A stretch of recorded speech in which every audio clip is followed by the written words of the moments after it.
Dear student, good morning. स्वागत है आप सबका स्टडी क्लासेस में। तो आज के क्लास में हम बहुत ही इंपॉर्टेंट क्वेश्चन पर गौर करेंगे जो कि एग्जाम में 5 नंबर में पूछे जाते हैं। अगर आपको हमारा यह क्लास पसंद है तो हमारे चैनल को लाइक, कमेंट एंड शेयर करना न भूलें। अपने दोस्तों में ज़्यादा से ज़्यादा शेयर करें और तथा अभी अपने चैनल को सब्सक्राइब नहीं किया है तो अभी हमारे चैनल को सब्सक्राइब कर लें।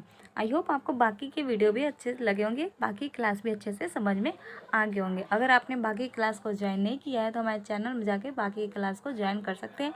वहाँ हमने केमिस्ट्री के साथ साथ फिजिक्स, मैथ इत्यादि सब्जेक्टों की भी जानकारी दे रखी है। आगे भी हम उससे रिलेटिव सभी विषयों से रिलेटिव सब्जेक्टिव और ऑब्जेक्टिव के क्वेश्चन लाते रहेंगे जो कि आपको आने वाले एग्जाम में आपकी बहुत मदद करेंगे। तो चलिए शुरुआत करते हैं। सबसे पहले बढ़ते हैं अपने पहले क्वेश्चन पर। तो हमारा पहला क्वेश्चन क्या है? हमारा पहला क्वेश्चन है विरंजक चूर्ण या ब्लीचिंग पाउडर के बारे में। इससे रिलेटिव हम पढ़ेंगे। देखिए ये सभी क्वेश्चन क्या है, ये सभी क्वेश्चन हमारे आते हैं 5 नंबर वाले में। इसमें गुण को, उपयोग को और बनाने की विधि को लिखा जाता है। अगर आप जैसा मैं बता रही हूँ वैसा आप लिख देंगे तो आपको 5 में से 5 फुल मार्क्स मिल जाएंगे। तो विरंजक चूर्ण का सबसे पहले जान लेते हैं इसका सूत्र क्या होता है। इसका सूत्र होता है CaOCl का होल सीएल, या आप इसे CaOCl2 भी लिख सकते हैं। तो अभी हमने इसका सूत्र तो जान लिया, अब जान लेते हैं विरंजक चूर्ण को हम बनाते कैसे हैं। इसे हम विरंजक चूर्ण या ब्लीचिंग पाउडर भी बोलते हैं। ब्लीचिंग यानी कि सफाई करने वाला पाउडर होता है, इसे हम ब्लीचिंग पाउडर भी बोलते हैं। तो इसे बनाने के लिए सबसे पहले देखिए हमें क्या करना पड़ता है। इसे बनाने के लिए हमें सूक्ष्म बुझे हुए चूना पर 40 डिग्री ताप पर, उसका ताप क्या रखना है, हमें 40 डिग्री रखना है। उस पर हमें क्या करना है, क्लोरीन गैस का प्रवाह करना है। सूक्ष्म बुझे हुए चूने पे ले लेंगे, ताप को क्या रखेंगे हम 40 डिग्री रखकर क्लोरीन गैस का प्रवाह करेंगे। तब हमारा क्या बन जाता है, तब हमारा विरंजक चूर्ण प्राप्त हो जाता है। इस सभी क्रिया द्वारा भी हम समझ सकते हैं। COH का होल ट्वाइस क्या हो गया, हमारा बुझा हुआ चूना हो गया। सूक्ष्म यानी कि सूखा, सूक्ष्म यानी कि सूखा, सूक्ष्म बुझा हुआ चूना हो गया COH का होल ट्वाइस। इस पर हमने क्या करा, क्लोरीन गैस का प्रवाह किया, परंतु ताप क्या रखा मैंने, ताप हमने रखा 40 डिग्री सेल्सियस। इस पर मैंने क्लोरीन गैस का प्रवाह किया तो इसमें क्या होगा, इसके बीच अभिक्रिया होगा। CaOCl2, एक ऑक्सीजन यहाँ से ले लिया और क्या बनाया, हमारा विरंजक चूर्ण बनाया, और 2 हाइड्रोजन है और 1 ऑक्सीजन यहाँ पे बचा हुआ है, हमारा क्या बन गया, जल बन गया। इस प्रकार हम विरंजक चूर्ण को बनाते हैं।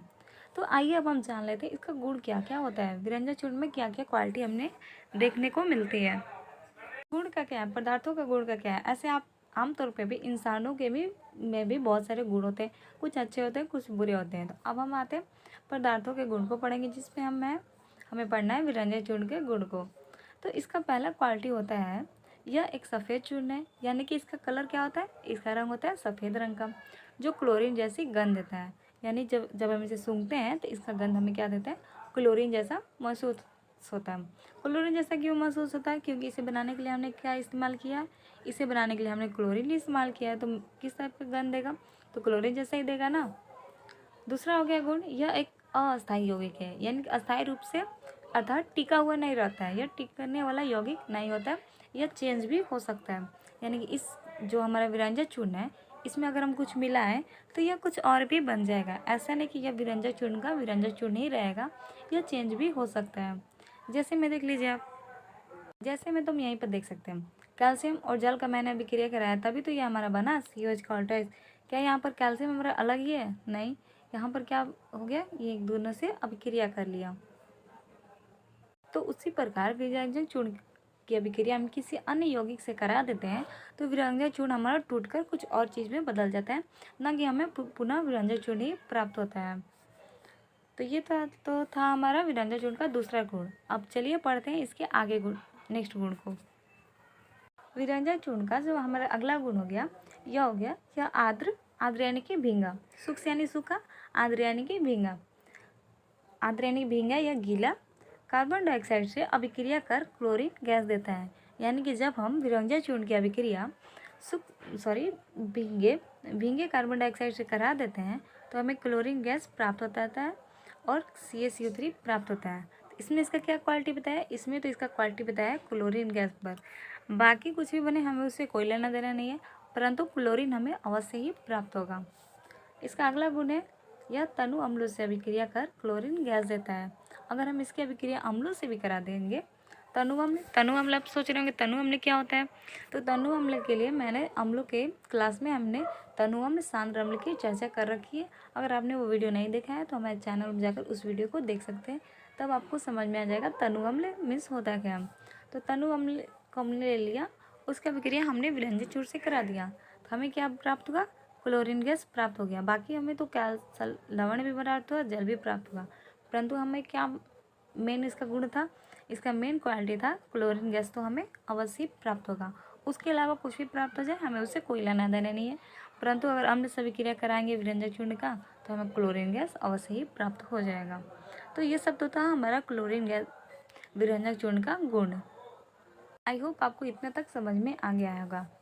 अब आते हैं इसके अगला टॉपिक, क्या है इसका उपयोग, यानी कि विरंजन चूर्ण का उपयोग हम किन किन कार्यों के रूप में कर सकते हैं। इसका पहला उपयोग कर सकते हैं हम कीटनाशक के रूप में, अर्थात कीटाणुओं को मारने के रूप में। अगर कहीं पर भी हमें कीटाणु लगे कि वहाँ पे कीटाणु है, अगर हम वहाँ पर विरंजक चूर्ण का छिड़काव कर देते हैं तो वहाँ के कीटाणु क्या हो जाते हैं, मर जाते हैं, और वहाँ की जगह हमारा क्या हो जाता है, साफ हो जाता है।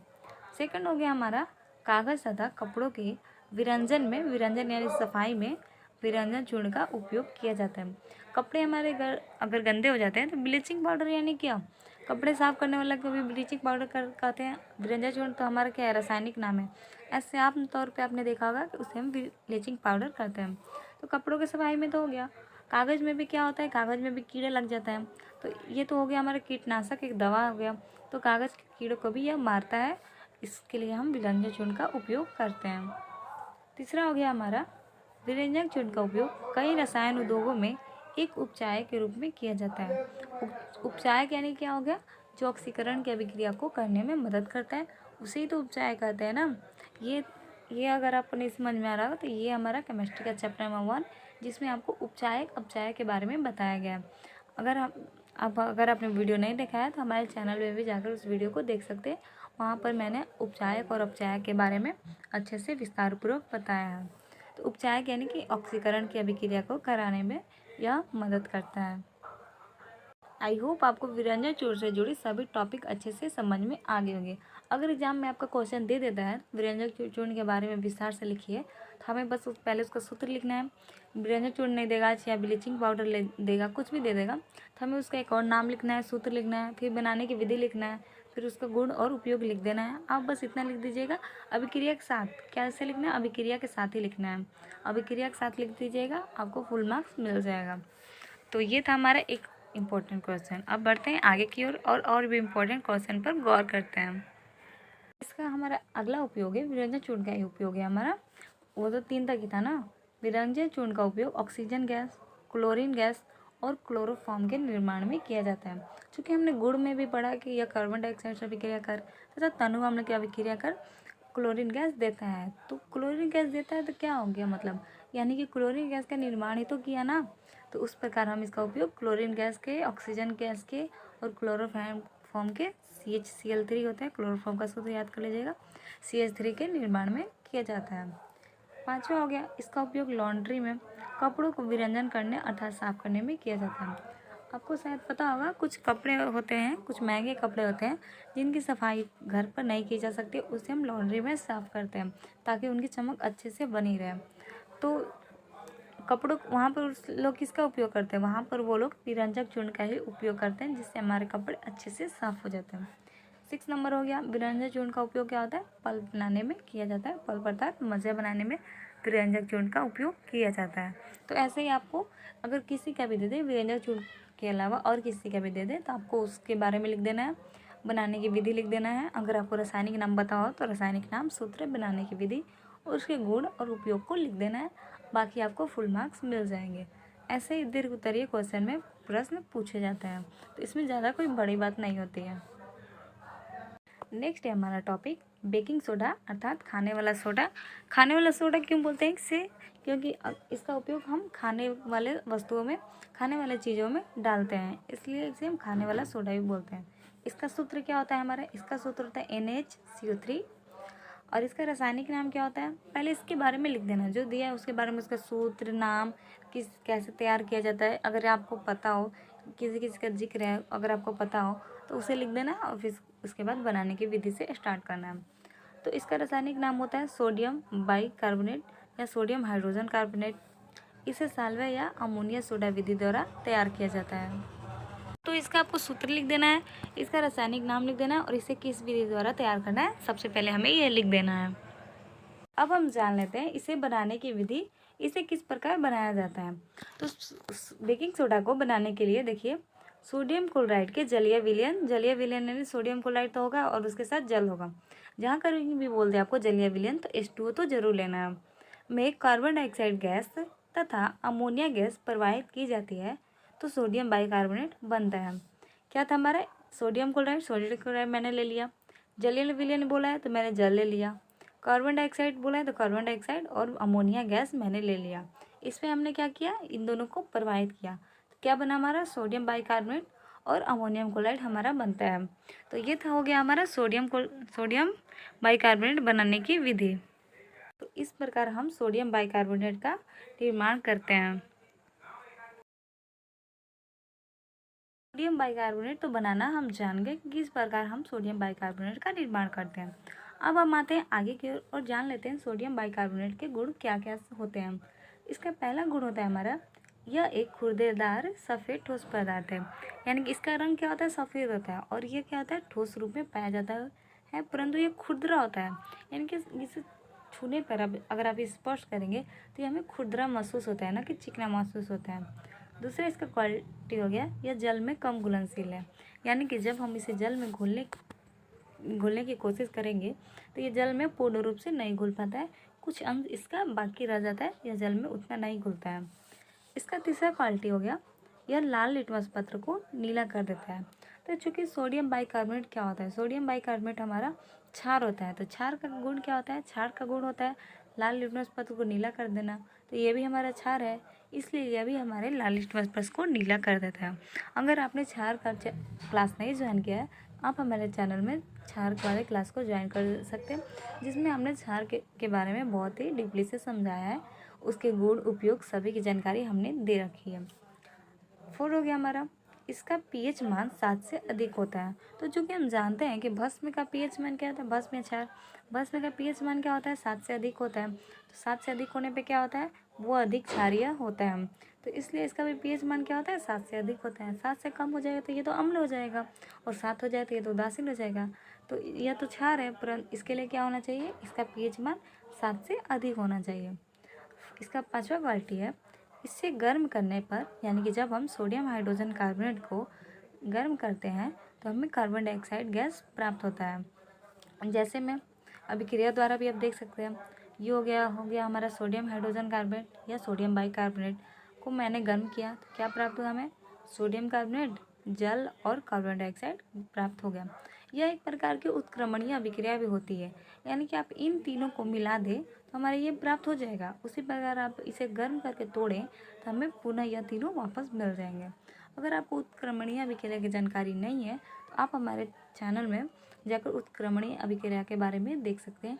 उसकी जानकारी हमने चैप्टर 1 में दे रखी है, जिसका मैंने उसमें बहुत सी प्रकार की अभिक्रियाओं के बारे में मैंने बताया है, जिसमें उत्क्रमणीय अभिक्रिया के बारे में भी चर्चा हमने की है। तो आप वहाँ से उत्क्रमणीय अभिक्रिया को अच्छे से समझ सकते हैं। ये तो हो गया हमारा सोडियम बाइकार्बोनेट का गुण है। तो अब हम बढ़ते हैं आगे की ओर और जान लेते हैं उसके उपयोग किन किन चीज़ों में किया जाता है। तो सोडियम कार्बोनेट का उपयोग में सबसे पहला नंबर है हमारा, औषधि के रूप में बेकिंग सोडा का उपयोग किया जाता है।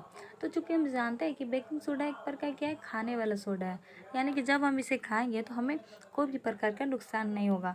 तो औषधि के रूप में भी इसका इस्तेमाल किया जाता है कि इसे खाने से तो कोई परेशानी होगी भी नहीं, और औषधि में जिस कारण इसका उपयोग हम औषधि में करते हैं। दूसरा हो गया हमारा, बेकिंग सोडा का उपयोग प्रयोगशाला में अभिकारक के रूप में किया जाता है। और तीसरा नंबर हो गया, पावरोटी, केक आदि को स्पंजी बनाने में बेकिंग सोडा का उपयोग किया जाता है। ऐसे आप घर में भी देख सकते हैं, मम्मी लोग दही बड़े या पुआ पकाती है या दही बड़ा बनाती है, उसमें बेकिंग सोडा डालती है। उससे क्या होता है, वो फूलता है और क्या होता है, स्पंजी होता है। ऐसे दुकानों में भी, उद्योगों में भी आप देखेंगे कि पावरोटी और केक बनाने में वहाँ के जो काम करने वाले या केक जो बनाते हैं वो लोग बेकिंग सोडा का उपयोग करते हैं, ताकि उनका पावरोटी और केक स्पंजी बने और अच्छा बने। अगला हो गया हमारा बेकिंग सोडा का उपयोग शराब बनाने में भी किया जाता है, यानी कि शराब के कारखाने में भी बेकिंग सोडा को उपयोग में लाया जाता है। नेक्स्ट हो गया हमारा कार्बन डाइऑक्साइड बनाने में तथा अग्निशामक यंत्रों के रूप में बेकिंग सोडा का उपयोग किया जाता है। अभी हमने पढ़ा कि बेकिंग सोडा को गर्म करेंगे तो क्या बनेगा, हमारा कार्बन डाइऑक्साइड हमें प्राप्त हो जाता है। प्राप्त हो जाता है यानी क्या, उसका निर्माण होता है तभी तो हमें प्राप्त होता है ना।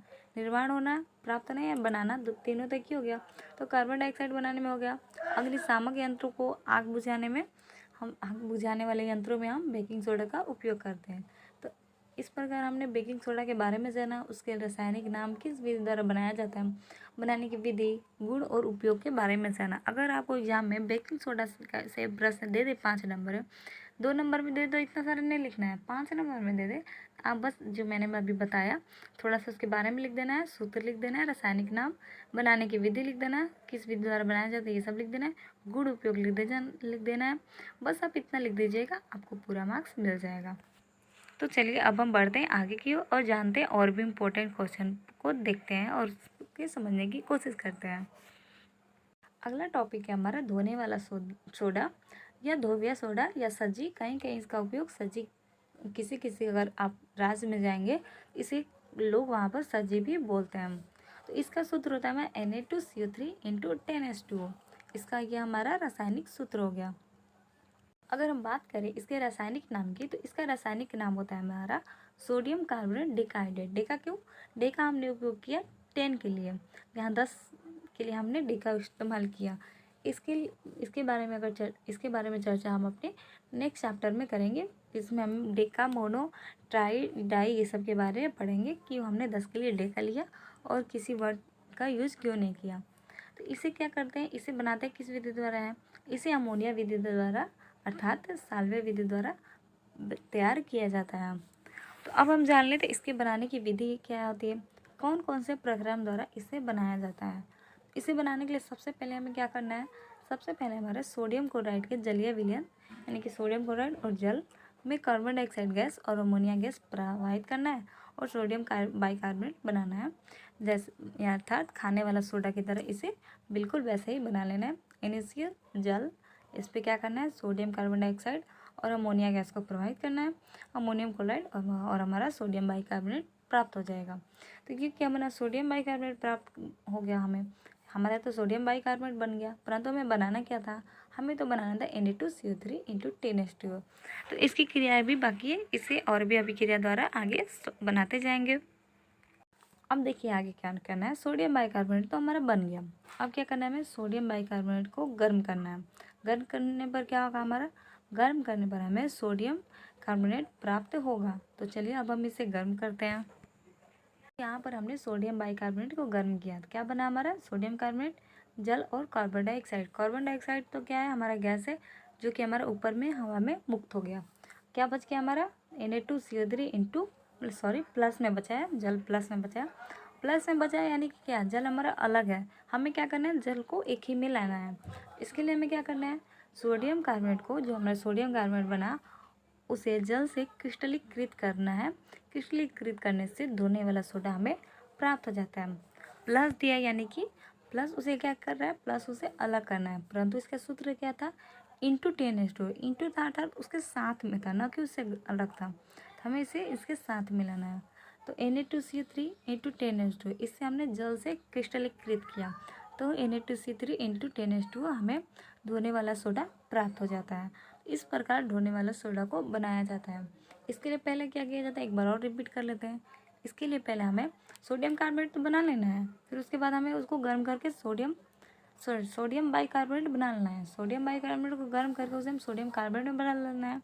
कार्बन डाइऑक्साइड हमारा गैस है, ऊपर चल जाएगा, बच जाएगा हमारा Na2CO3 + 10H2O। तो 10H2O क्या है, हमारा अलग है, उसे हमें क्या करना है, एक में इंक्लूड करना है, एक ही में जोड़ना है। तो उसके लिए हम इसे जल से क्रिस्टलीकृत करेंगे और जल मिलाएंगे, तो ये हमारा एक में मिल जाएगा और हमारा धोने वाला सोडा हमें प्राप्त हो जाएगा।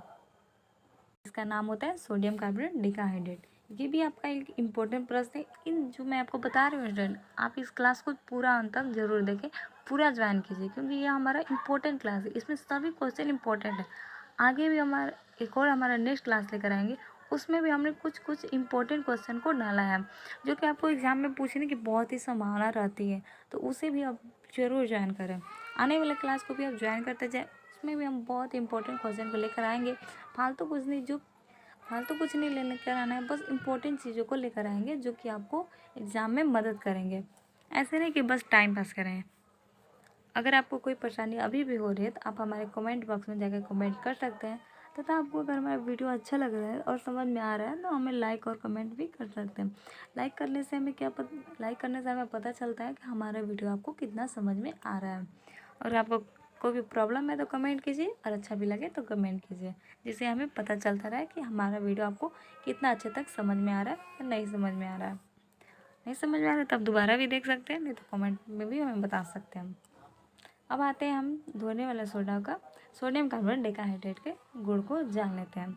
तो इसका पहला गुण होता है हमारा सोडियम कार्बोनेट का जलीय विलयन क्षारीय होता है। यह क्या होता है? एक क्षार होता है। सोडियम कार्बोनेट अम्लों को उदासीन बनाता है तथा अभिक्रिया के फलस्वरूप कार्बन डाइऑक्साइड गैस निकलती है। तो चूंकि हम जानते हैं कि अम्ल भस्म एक दूसरे को से अभिक्रिया कर क्या करते हैं, एक दूसरे को उदासीन कर देते हैं, उनके गुणों को नष्ट कर देते हैं। तो सोडियम कार्बोनेट में क्या है, हमारा क्षार हो गया, और अम्ल से अभिक्रिया करेगा तो क्या करेगा, उसे भी यह उदासीन कर देगा। और अभिक्रिया के फलस्वरूप हमें क्या प्राप्त हो जाता है? अभिक्रिया के फलस्वरूप हमें कार्बन डाइऑक्साइड गैस प्राप्त होता है। कि हमने यहाँ पर सोडियम कार्बोनेट को लिया और इसकी अभिक्रिया हमने अम्ल से कराया, क्या बना? हमें लवण, जल और कार्बन डाइऑक्साइड हमें प्राप्त हो गया। इसका अगला गुण है सोडियम कार्बोनेट को तीव्रता से गर्म करने पर अनाद्र यानी अनाद्र और शुष्क दोनों का अर्थ होता है सूखा। आर्द्र बोल दे तो उसका अर्थ होता है भींगा या गीला, परंतु अनाद्र और शुष्क बोल दे तो उसका अर्थ होता है सूखा। तो अगर हम इसे तीव्रता से गर्म करेंगे तो हमें क्या प्राप्त होगा? सोडियम कार्बोनेट बनता है। देखिए इसके लिए क्या है, इसके लिए जस्ट अपोजिट है। Na2CO3 इंटू 10H2 क्या है हमारा? इसके साथ जल है। गर्म करेंगे तो जल क्या हो जाएगा? हमारा वाष्प बन के अलग हो जाएगा, उससे तो बिल्कुल अलग हो जाएगा, तो हमारा सोडियम कार्बोनेट प्राप्त हो जाएगा। यहाँ पर जल इसके साथ क्या था? तो ये भींगा था, परंतु जब हमने इसको गर्म किया और जल हमारा क्या हो गया? जल हमारा अलग हो गया, तो यह क्या हो गया? सूख गया, हमें सूखा प्राप्त हो गया। ऐसे अब कपड़े को भी सुखाते हैं धूप में, तो कपड़े को भी देखिएगा, आपने कपड़े को धोया, कपड़ा क्या है? हमारा भींगा है, परंतु आपने उसे धूप में सुखाया, धूप से भी वो गर्म हो गया और जल हमारा क्या हो गया? उससे अलग हो गया, तो कपड़ा भी हमारा क्या हो गया? सूख गया। उसी प्रकार है सोडियम कार्बोनेट डेकाहाइड्रेट में भी। यहाँ पर क्या है? यहाँ पर हमारे पास जल है, इसमें जल है, सोडियम कार्बोनेट के पास जल उपस्थित है। हमने इसे गर्म किया, जल को ताप मिला और वह वाष्प बन के उससे अलग हो गया और सूखा सोडियम कार्बोनेट हमें प्राप्त हो गया। इसका सूत्र Na2CO3, यहाँ पे मैंने Na2CO3 लिखा है। चौथा इसका गुण हो गया सोडियम कार्बोनेट के विलयन में अगर हम कार्बन डाइऑक्साइड गैस प्रवाहित करते हैं तो सोडियम बाइकार्बोनेट प्राप्त होता है। ये हो गया हमारा सोडियम कार्बोनेट। विलयन बोला है तो जल, चाहे कहीं भी आपको विलयन बोलते हैं तो आपको जल जरूर लेना है, तो विलयन बोलते हैं तो मैंने यहाँ पर जल ले लिया और कार्बन डाइऑक्साइड गैस को प्रवाहित कर दिया। क्या बन गया हमारा? सोडियम बाइकार्बोनेट बन गया। जैसा कि मैंने बताया था, यह एक प्रकार का उत्क्रमणीय अभिक्रिया है। अगर आप इसे तोड़ेंगे तो हमें पुनः यह तीनों प्राप्त हो जाएंगे। अगर आप इन तीनों को एक साथ में मिलाएंगे तो हमें पुनः यह प्राप्त हो जाएगा। तो ये तो हमने पढ़ा सोडियम कार्बोनेट डेकाहाइड्रेट गुण को। अब हम पढ़ेंगे इसके उपयोग किन किन चीज़ों में किया जाता है। तो अब हम जानते हैं इसके उपयोग को। इसका पहला उपयोग होता है सोडियम कार्बोनेट का उपयोग कपड़ा धोने में किया जाता है। तो चूँकि ये तो धोने वाला सोडा यानी कपड़ा धोने या किसी चीज़ की सफाई करने में भी होता है, तो इसे हम कपड़ा धोने में इसका उपयोग करते हैं। सेकेंड हो गया प्रयोगशाला में अभिकारबक के रूप में सोडियम कार्बोनेट का उपयोग होता है। तीसरा हो गया कांच, कागज़, साबुन आदि के उत्पादन में कारखाने में हम सोडियम कार्बोनेट का उपयोग किया जाता है।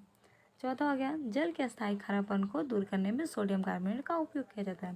तो चूँकि हम जानते हैं कि जल तो हमारा पृथ्वी पर बहुत है, परंतु हमें पानी की भी कमी क्यों होने लगती है?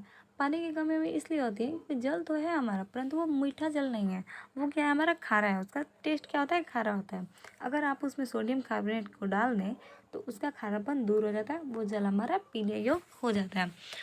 तो इस प्रकार हम जल के अस्थायी खारापन को दूर करने में सोडियम कार्बोनेट का उपयोग करते हैं। अगर आपको इसमें दिक्कत आ रही होगी कि किस प्रकार कैसे करेंगे तो इसका खारापन दूर हो जाएगा, तो इसका क्लास हम इसके बारे में हम आगे क्लास में चर्चा करेंगे कि किस प्रकार जल के स्थायी खारापन को दूर करने में सोडियम कार्बोनेट का उपयोग किया जाता है, इसे हम विस्तारपूर्वक जानेंगे। तो बस अभी के लिए इतना ही। आज मैंने रिकवर किया 3 टॉपिक विरंजा चूर्ण, धोने वाला सोडा और खाने वाला सोडा। आई होप आपको ये तीनों टॉपिक अच्छे से समझ में आ गए होंगे। आप इन तीनों टॉपिक को पूर्ण रूप से क्लियर कर लीजिए। इन तीनों टॉपिक बहुत ही इंपॉर्टेंट टॉपिक होती है, जो कि एग्जाम में 5 नंबर में पूछने की इसकी संभावना जरूर रहती है। ये एक तरफ से भी यही टॉपिक है। जो भी मैंने आपको पढ़ाया है, यह एक वेरी इंपॉर्टेंट टॉपिक है। इसे आप ज़रूर से ज़रूर याद कर लें। तो चलिए अभी के लिए बस इतना ही। आप मिलते हैं अपने नेक्स्ट क्लास में। हम कुछ ऐसे इंपॉर्टेंट क्वेश्चन को लेकर आते रहेंगे। तो जो हमारे चैनल के साथ जुड़े रहिए। अगर आपने हमारे चैनल को सब्सक्राइब नहीं किया है तो अभी हमारे चैनल को सब्सक्राइब कर दें तथा अपने दोस्तों में भी शेयर करना ना भूलें। तो आज के लिए बस इतना ही। चलिए मिलते हैं अपने नेक्स्ट क्लास में।